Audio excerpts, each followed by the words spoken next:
Jesu. Alibonge igama lika Jesu. Ulufanele udumo sonini na nini kuphila uphakade ini manda ulufanele udumo sonini na kuphila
ngathi ngiyamcinga angangamthola futhi eyintweni eziningi esizenzayo ngathi ngiyamcinga mase ngimbheka ukuthi ngizomtholaphi wayesiyangiphendula uJohn chapter 1 wathi in the beginning was the word, wathi mayithi wayekhona ulizwi, masimbheka ukuthi upulizwi wathi ulizwi wayekuNkulunkulu, masithi siyabuza ukuthi njengoba ekuNkulunkulu ubani yena, wayesiyangiphendula uJohn wathi ulizwi wayewuye uNkulunkulu. Ngamanye amagama uma ubheka uNkulunkulu noma ucinga uNkulunkulu ngizothi namhlanje ebusuku the search is over.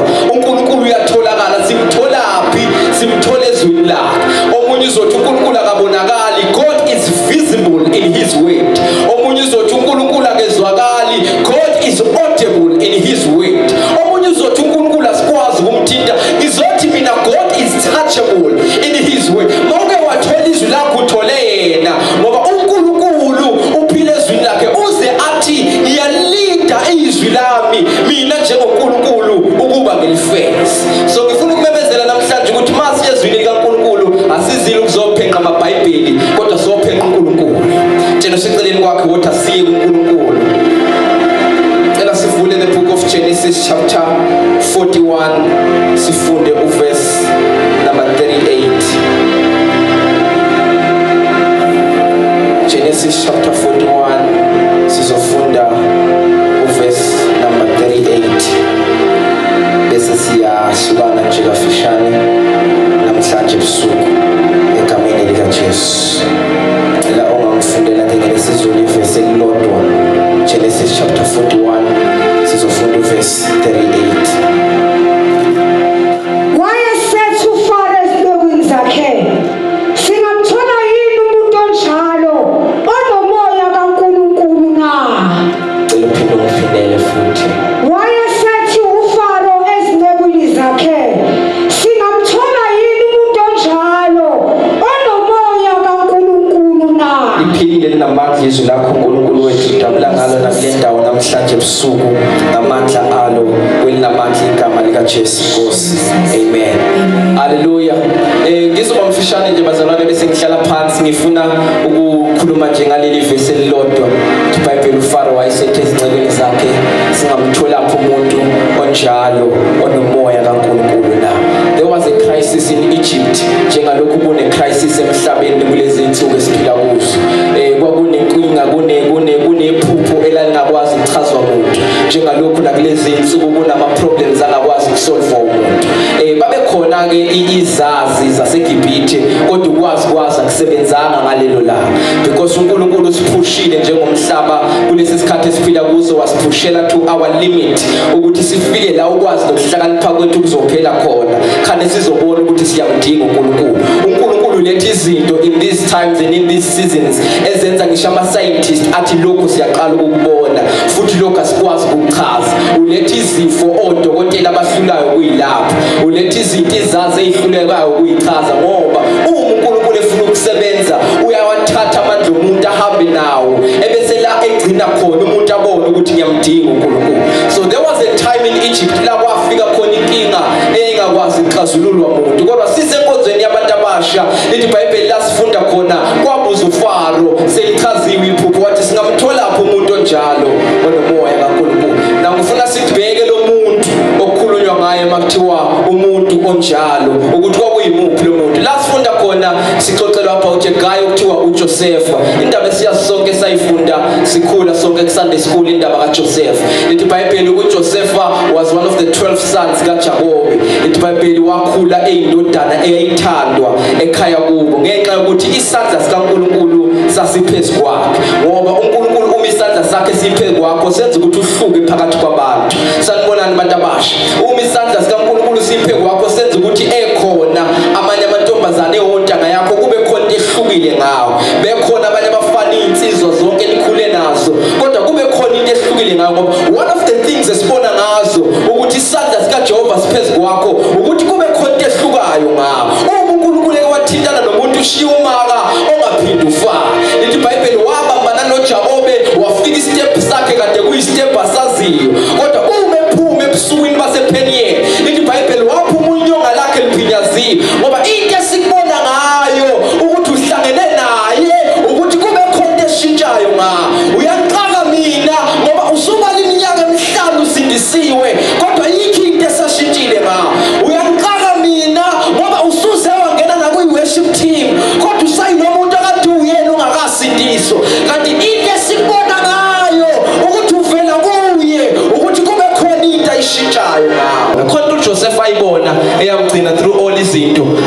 umuzi. Yabona khona lento yayishiwo abazali uma bethuma ingane mhlawumbe ke thina esingakhulelanga emakhaya bekhipha kuleli kamero elingapha kuthiwa hamba uthatha something kulela kamero elingale ebusuku kumnyama kungakhanyi ingane isaba ingazi izokwenza njani. Yabona kulaba abakhulele endaweni ezinhle ehlukene uthola ukuthi uthunywa usuka kulendlu uyiswa kule yandlu. Khona amagama aye ashiwo umzali uma ebona ukuthi umntwana uyasaba uyathuthumela athi mayembona ukuthi uyasaba bese ethi sibanibani hamba ngiyakubona athi nje hamba ngiyakubona. Yabona mayeke wathi umzali hamba ngiyakubona ingane kade isaba ukuthi kunezipokwe ngaphandle ziyaphela izipokwe eqondweni kusala amagama kama athi hamba ngiyakubona.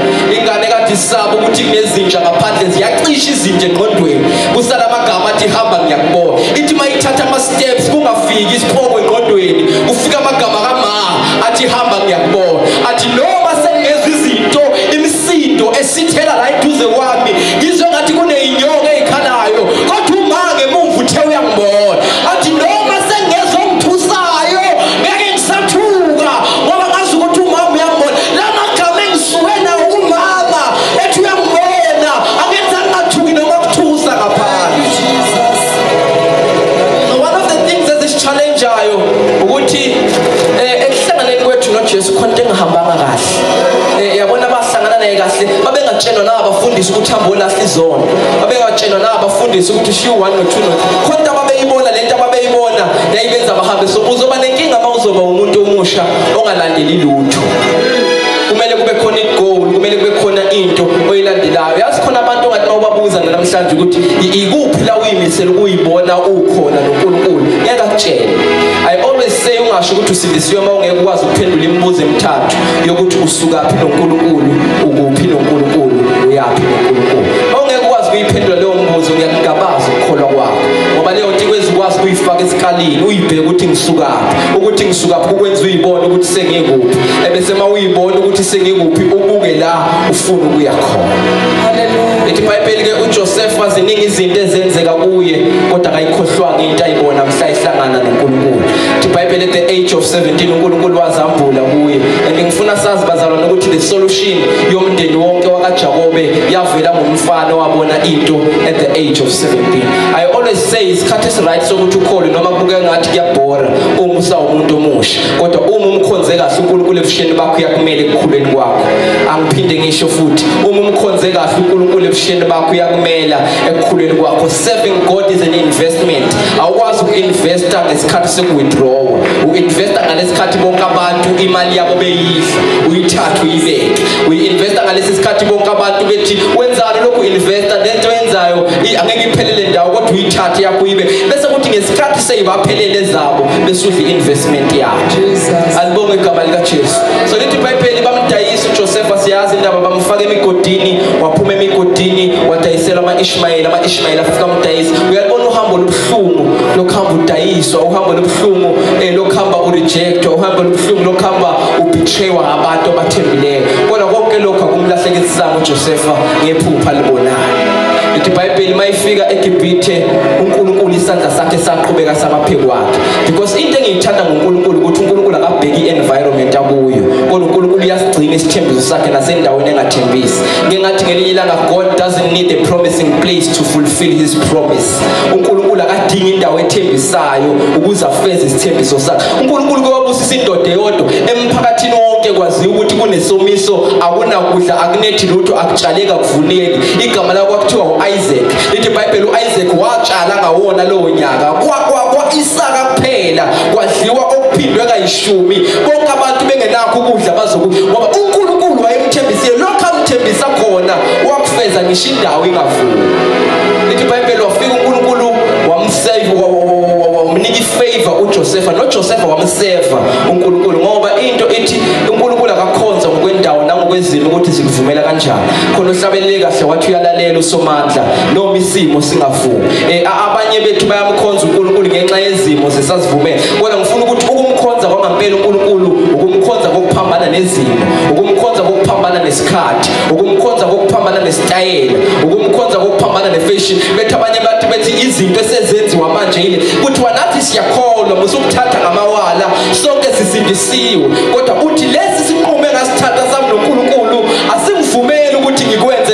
Ningakwazi ngayo kodwa uNkulunkulu ngizomkhonza ngendlela kade ngimkhonza ngayo kudala. Kuthiwa makhulunyana amahamba siwaphanyeki noma sisezweni lokuthunjwa, because we have people abamkhonza kahle uNkulunkulu uma izimo isabahambela kahle.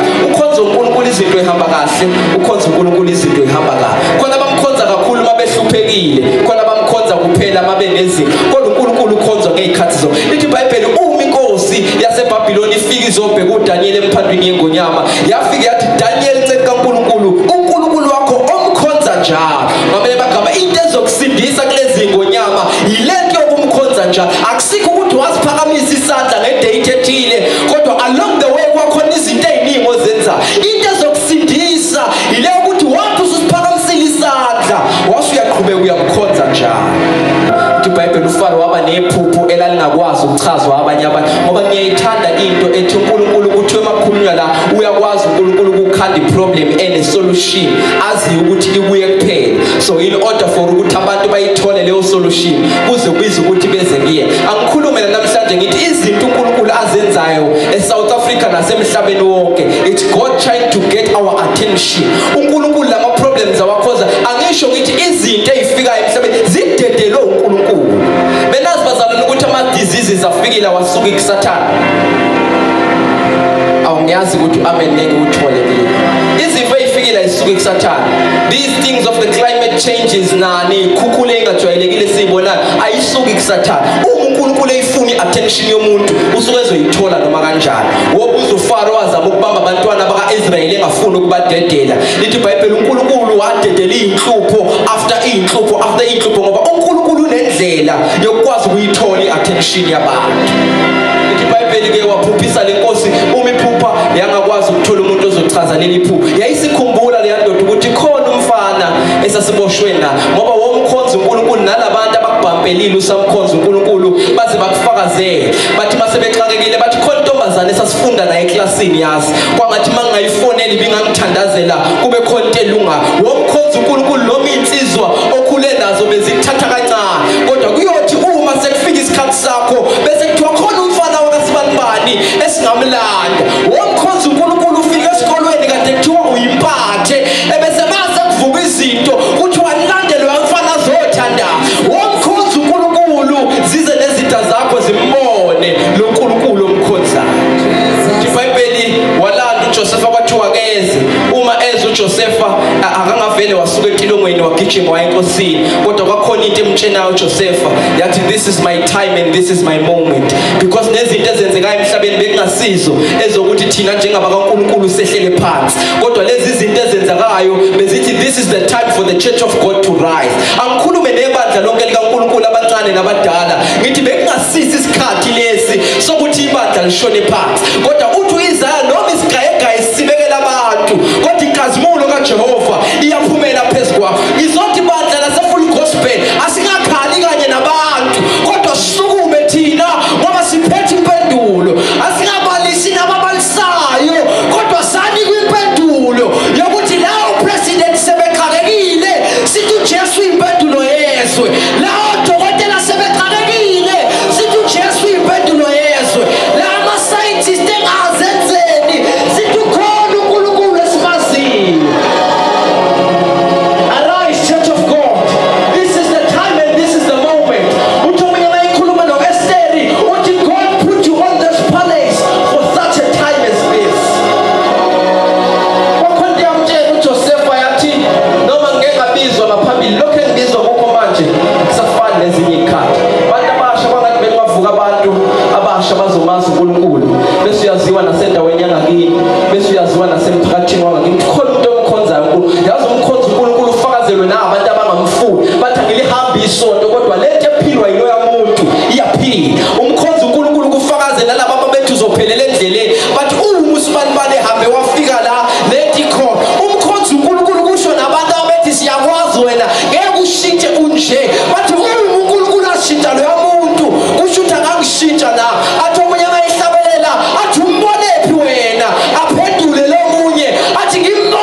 story sedolobha lonke noma secountry yonke igama lakhe ngoJoseph. Ithi iBhayibheli walanda uJoseph kwakhona into emtshenayo ukuthi lesi isikhathi sakhe. Ithi iBhayibheli uJoseph waphucula ikhanda lakhe washintsha ingubo ayekade igqokile wageza waba presentable.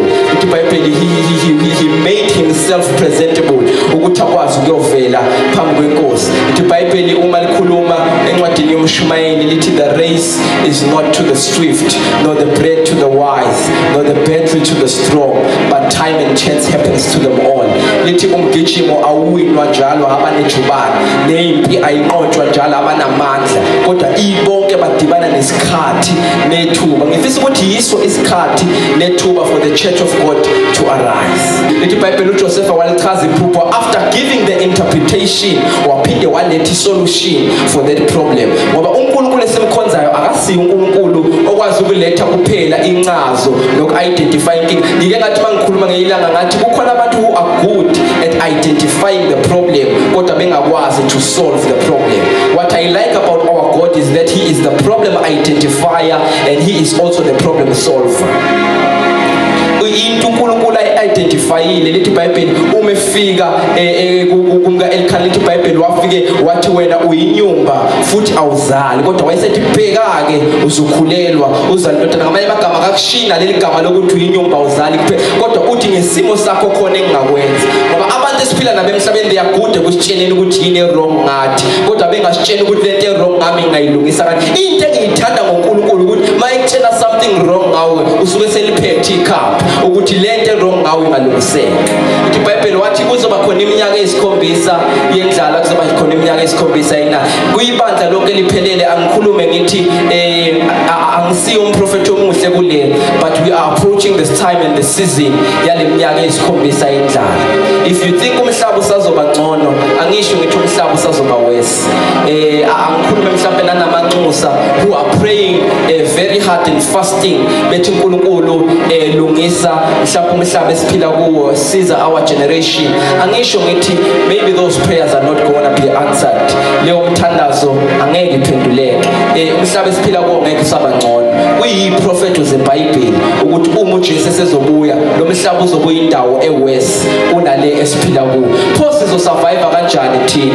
Pho sizophila kanjani kuleyo mhlaba? Pho thina sizoma kanjani siyibandla likaNkulunkulu kulo mhlaba onje? Uthi umpostoli Paul mayekhuluma uthi for in him we live and in him we move and in him we find our being. Ngamanye amagama thina asiseke South Africa ngakho zonke izinto eziaffect ama South Africans ayinawo amandla okusi-affecta thina but thina we are in the place okuthiwa igama layo uKristu. Sisemhlabeni la kungakusebenzi khona irandi yingakho noma ngathiwa irandi liyaphansi uNkulunkulu ethe uzobusisa irandi liphansi ngoba sikhontrolwa yirandi lase-South Africa kodwa sikhontrolwa isibusiso sikaNkulunkulu ophezulu. Yingakho mayethe uNkulunkulu uzokuphilisa noma ngathiwa eSouth Africa kuthiwa lezo zifo zinapheke asikho eSouth Africa kodwa sisemhlabeni okuthiwa uKristu Jesu.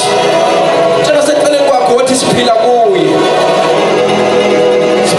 sengizovala-ke ngisukela ngisuka khona with one purpose. Kunomuntu engifuna ukumthula. There is a man I wish to introduce to you. He's a man who needs no introduction for he existed from the foundations of the world. Kade abakhona kodwa most of us abakahlangani naye. Ngaphambi kokuba ngisho uNkulunkulu akhulume his first word lo muntu engizomthula ubevele khona. Ngiyazi ukuthi iBhayibheli in the beginning was the word kodwa ngifuna ukuhlehlisa before lo in the beginning kancane khona umuntu obesebenza before kube khona uword. Uword uthe mayifika into yenza uword wakwazi ukusebenza usebenze because this guy besenza omkhulu umsebenzi. Sebengizwile abafundi beBhayibheli ukuthi ngikhuluma ngobani.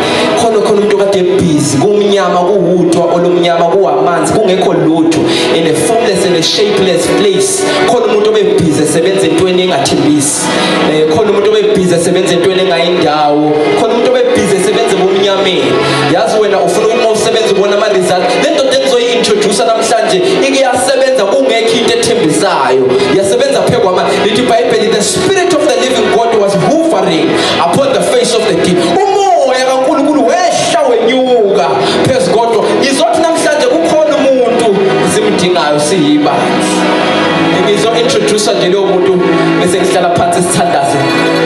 ebusuku egameni likaJesu. iBhayibheli-ke singamtholaphi umuntu onjalo. Namhlanje ngifuna ukuzothi amazulu acinga umuntu. Njengeseceleni kwakho uthi amazulu acinga umuntu. Ephinde uphenduke utshele lo ngapha ngoba ukuzibile lo. Uthi amazulu asacinga umuntu. There is a man uNkulunkulu amfunayo. Namhlanje sihlangene sila endlini. Khona umuntu uNkulunkulu amfunayo. There is somebody uNkulunkulu ane appointment naye. Yabona into engizoyikhuluma manje ngicela uyipersonalize. Ungabe usambuka nalo seceleni kwakhe eyakho wedwa. Akusiye yenu njengebandla, akusiye yenu njengeskip. Eyakho nje le. Uhlangenwe kanje uNkulunkulu kunomuntu amfunayo. Siyabonga bazalwane sesikwenzile konke. Kodwa ngifuna ukuthi sesivala namhlanje sihamba kusasa. uNkulunkulu khona umuntu amcingayo. uNkulunkulu udikelwe umuntu. uNkulunkulu wamdukela umuntu. uNkulunkulu ebone indaweni zonke kodwa wafike wathi Adamu kuphi na? Na ungacabanga ukuthi uNkulunkulu wayengamboni ukuthi uAdamu kuphi. uNkulunkulu lehle libone indaweni zonke kodwa wayethi endaweni esijwayele ukuhlangana kuya ngikufica. Ngoba kuyenzeka sesihlangene sahlabelela sadansa uNkulunkulu asalethi Adamu ukuphi na? Kuyenzeka sesikwenzile konke mhlambe wazoshaya izandla wathi uyakhola kube ukuthi noma abantu bethu yakhola uNkulunkulu esezulwini uthi Adamu where are you? Namhlanje sihlangene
uJesu wayichaza lento akasho ukuthi umoya kaNkulunkulu wamandla. That means interpretation esiyenzile akasiwa amandla. Uthi uJesu nizokwemukeliswa amandla. Umoya kaNkulunkulu esefikile phezulu. Ngame magama uqala afike ewumuntu engasiwa amandla. Bese uma efike ewumuntu ekunikeza ke yena amandla. So as he understand singasho ukuthi unomoya kaNkulunkulu ngoba uyamemeza. No, ukumemeza kusikho ukukhombisa ukuthi unomoya kaNkulunkulu. The Holy Spirit is a person. Ingakho masimchaza thina simazi yasisho ukuthi wona yabona isinye isikali njengikala ngaso mina mawuke wathi mawukhuluma wathi umoya ongcwele wona ungibulela ukuthi ungenzele ukuthi ngivele ngibone ukuthi hayi angikazali kahle mawusathi wona ngoba he is not a thing, he is a person. Now uma besingam-understanda as a person besingamkhonza kangcono ngoba siphila kwi-generation baba undlela emazi umoya ongcwele noma umoya kaNkulunkulu njengamandla kuphela, and simsebenzisa njengamandla. Uyakwazi yazi kuba ne-relationship with the power of the Holy Spirit, not the person Holy Spirit. Kuyenzeka lo eTestamentini elidala umoya ongcwele amandla akhe ebesebenza noma yena engekho. Amandla kamoya ongcwele akwazi ukusebenza umoya ongcwele engekho. Yabona lithi iBhayibheli uma uSamson ehlangana nengonyama amandla kamoya ongcwele behlela phezulu kwakhe ayibamba idwengule. Uma uSamson ehlangana namafilisti amandla kaNkulunkulu behlela phezulu. Kodwa ukusebenza ngamandla akhe kuzokulimaza ngoba umoya ongcwele ngoba engahlali kuSamsoni yingakho engakwazanga ukumsiza mhla ibhekene noDelilah, ngoba ukube wayehlala kuye ewumuntu wayizomtshela ukuthi yi-trap leyo ngena kuwe. Kodwa manje ngoba wayehle amandla kuphela wayemsiza sha amafilisti abuya azoshawa uDelilah esayidini, ngoba asimdingi njengamandla kodwa kule generation esiphila kuyo simdinga njengomuntu umoya ongcwele ozohlala kuwe abe umuntu ocoachayo ukutshela manje siphila nabantu ababethande amandla kuphela. That is why sinabantu abashumayela intshumayelo ezipowerful futhi zisuke zizinikezwa amandla uyena umoya ongcwele, ngoba uma uzoshumayela uyakwazi ukugcoba ukuthi ushumayele uqede uphume uyodla izona. Kwenzeka kanjani? Yingoba ushumayela ngamandla akhe hayi ngaye yena ekhona ephila kuwo. So sikwi-generation ewaziyo kakhulu amandla akhe kodwa ayimazi yena ewumuntu ehlala kumuntu. Kanti uthe uJesu ngizonithumelela umduduzi umoya ongcwele oyohlala kini phakathi. So uma uNkulunkulu ebuyisa umoya ongcwele wayemlethela ukuthi azohlala kithi phakathi. Angihlehlise-ke ngikulandele umlando ukuthi usukaphi lo muntu. Lithi iBhayibheli uNkulunkulu waphefumulela umoya wakhe phezu komuntu, umuntu waba umphefumulela ophilayo. But in Genesis chapter 6 lithi iBhayibheli uNkulunkulu wathi umoya wami awusekuhlala nomuntu phakathi. Ngamanye amagama the Holy Spirit as a person wamshiya umuntu wahamba. Amandla akhe aqhubeka sala asebenza emhlabeni noma ubukhona bakhe bungasekho, ngoba nakuleli bandla esiphila kulo angisho ngithi we are living in the church ewazi kakhulu amandla akhe ingamazi yena uqobo.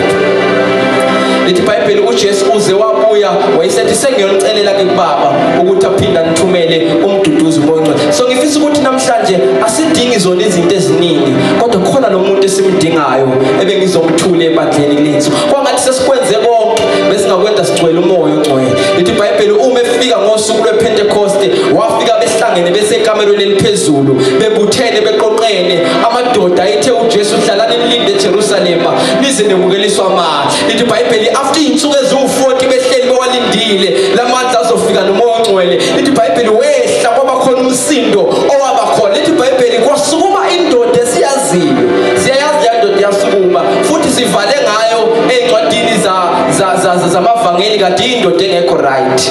Ngiyamkhumbula lo mjida bathi uPetro lo yabafo lo yawo beney'nkinga ey'ningi.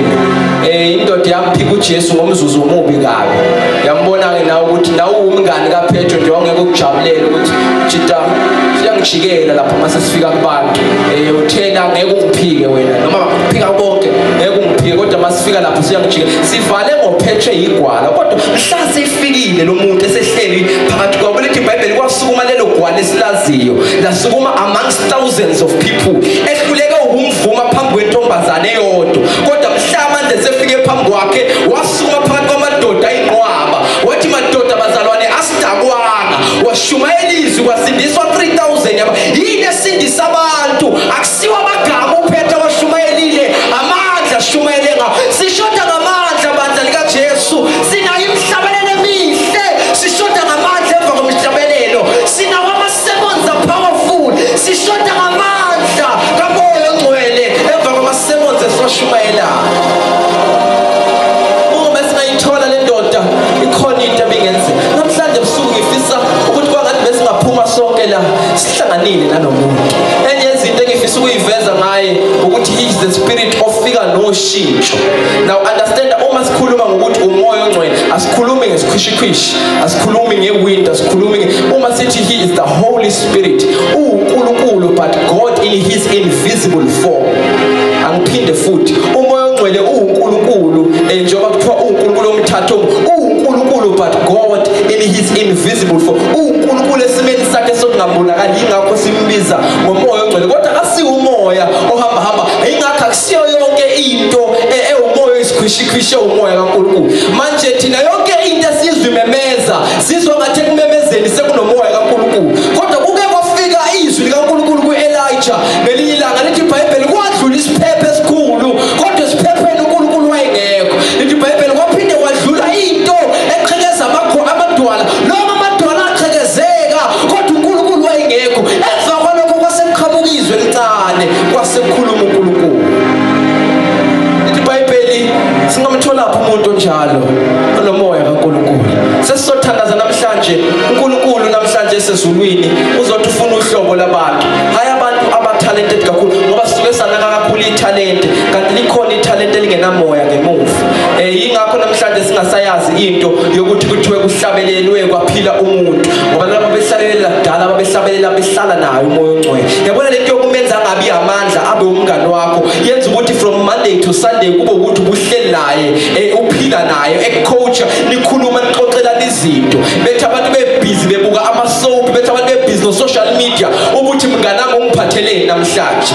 Bethi abantu bebhizi kuhleliwe nje ekhaya kukuhle kungonakele lutho ubuzalo ebese uthi ngisacela uxolo kancane usithele ekamereni uyokhuluma nomngani wakho. Umngani wakho akutshela uyabona leyo nto yokuphila leyo mpilo yenza mawufika uma phambi kwabantu ebese kube ukuthi alisibo abantu abavakashelana esontweni kuphela kodwa ningabangani beyinsuku zonke. Uyazwakala umuntu ohlala naye nomuntu abavakashelanayo naye. Manje sandelwe igeneration yabantu abamvakashelayo.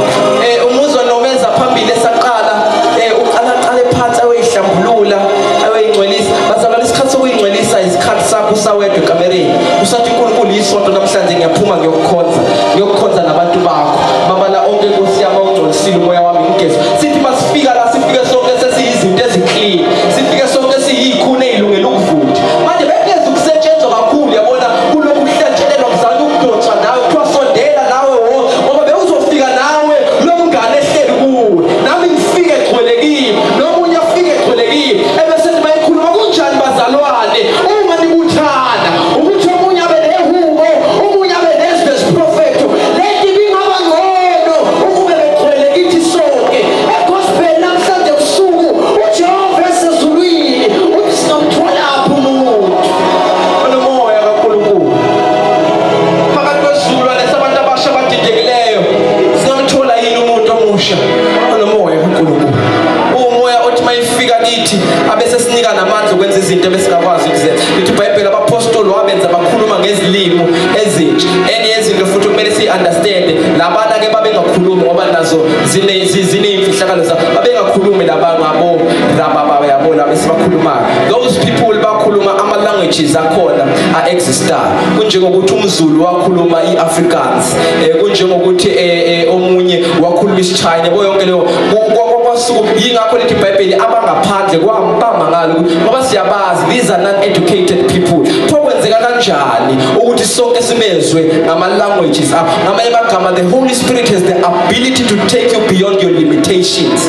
Unamandla okukhuphulela eyintweni obungakwazi ukuzenza. Wazi ukuthi mina ngusibantwana kasibantwana ngiyisahluleki kodwa uma seke wahlala kuwe ukunika amandla okulwa nezinto obungakwazi ukulwa nazo ngokwakho. Lithi iBhayibheli like lezi imbongele ngonyama lithi liphozomela uDavide kodwa lithi iBhayibheli umoya kaNkulunkulu wehlela phezu kwakhe waba namandla wendwe besidinga lo moya kaNkulunkulu ozosenza siqobe nezinto esingakwazi ukuyinqoba ngokwe khona izinto esesilwe nazo sahluleka kodwa njengoba uye beyihlabelela the Holy Spirit must come down and Africa will be saved. Sesithandaza namhlanje ebusuku ukhona lo muntu esidingayo. Ufuna namhlanje kwangathi ubungayihlelela ukuthi cela ukuhlangana nawe moya kaNkulunkulu, cela ukuhlangana nawe moya ongcwele. Uthi mayisefikile yena asenze sikwazi ukwenza nezinto ebesingakwazi ukuzenza ngokwethu. Angikhulume ngithi there are people asebeneminyaka yazi bekholwa bekholwa futhi into eclean hayi ukuthi behlanganise ivangeli kodwa bakaze babe nenhlanhla yokuhlangana nomoya ongcwele. Uthi uPaul mayikhuluma ngelilanga efika kwelinye isonto kusontwa kamnandi nje ingekho into wrong ungekho lesono kodwa mayifika wafika waba-consent wababuza wathi namamukela yini umoya ongcwele mhlawumbe kholwayo na. So namhlanje bengifuna ukuthi kwangathi ubungayicelela kuNkulunkulu to have an encounter with the Holy Spirit. Singamtholaphi umuntu onjalo onomoya kaNkulunkulu. Sengihlala phansi namhlanje ebusuku amazulu afuna umuntu noma ehlaba wonke udinga umuntu. Angikutshele ngithi izimo ozophuma uyobhekana nazo ngeke ukwazi ukubhekana nazo usibanibani okasibanibani, udinga ukubhekana nazo kunomoya kaNkulunkulu ohlezi phezu kwakho. IBhayibheli uJesu wangena ethempelini wathatha iscroll wasifunda. IBhayibheli wafunda ngendlela engajwayelekile. Lithi wafunda incwadi kaIsaya wathi umoya wenkosi uJehova uphezu kwakho. Ngifuna namhlanje simukele into ezokwenza sijike siyobheka izimene esizishiye emakhaya zishayile sashayeka, sifike phambi kwazo sithi noma uke wakushaya ngaphambili ngashayeka kodwa manje the spirit of the Lord is upon me. Ngifuna siye intweni esaziyo ukuthi ziyasihlula siphinde sizame futhi kuthiwa yindaba kasusho uthi umoya wenkosi uJehova uphezu kwakho. Kwangathi nohlabelela ubengaphinda ithathe i-microphone esontweni ahlabelele athi this time ngihlabelela umoya kaNkulunkulu uhleli phezu kwakho. Kwangathi noshumayela ubengaphuma yoshumayela athi ngishumayela umoya kaNkulunkulu phezu kwakho. Ngeke ashumayela before kwangenzeka lutho kodwa le nto engizoyishumayela manje ngishumayela umoya kaNkulunkulu uhlezi phezu kwakho. Bengizothi kunomuntu esimdingayo mhlawumbe sesihlanganile noNkulunkulu sahlangana noJesu sawumona sasindiswa kodwa bese sidinga ke lo muntu wesithathu ukuze sipheleliswe. Igama lakho umuntu umoya ongcwele. Sesothandaza namhlanje ebusuku ukukhuleka kwami nokufisa kwami ukuthi wonke umuntu kulendlu kwangathi bengahlangana nomoya kaNkulunkulu umoya ongcwele. One of the things umoya ongcwele azenza uma efika kuwe ukunika nokuhlakanipha nje.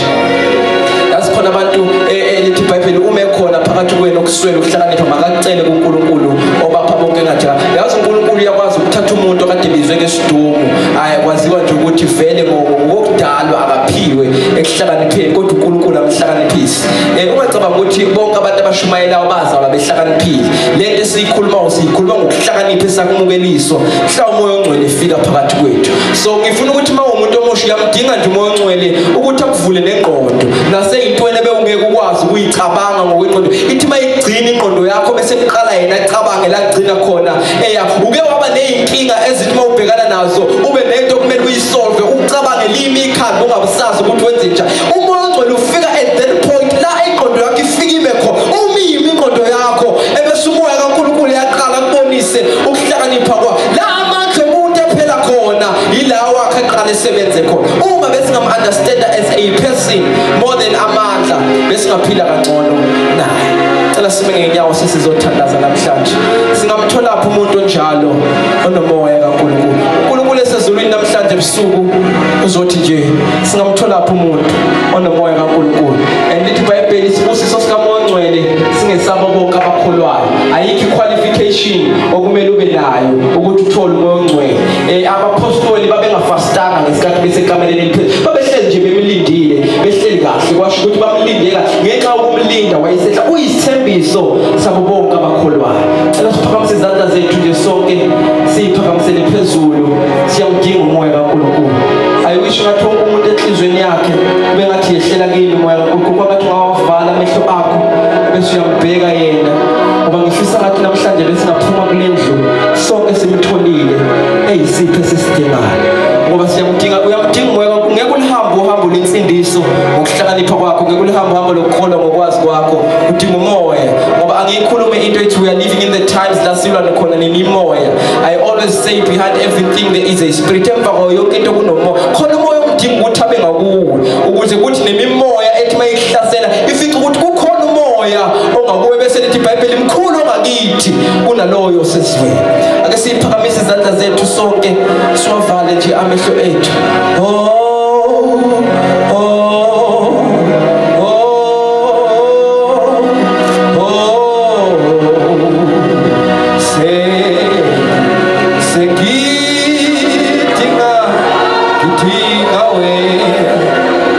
Siyadinga umoya kaNkulunkulu namhlanje ebusuku sihlangene sibantu. Ake siphakamise izandla zethu uphakamise nenhliziyo yakho uvule umoya wakho uvule inhliziyo yakho ngoba ukhona angehlela naphakathi kwethu angakuthinta nawe bese uyazi ukuthi from umhla ka-17 ku-2022 ngoDisemba my life was never the same again. Ngahlangana nomoya kaNkulunkulu washintsha impilo yami. Umuntu omusha lawukhona uyiphakamise izandla zakho wavala amehlo akho ungabisamnaka ufike nawe ungabisamnaka oseceleni kwakho awukuthi namhlanje moya kaNkulunkulu ufisa ukuhlangana Say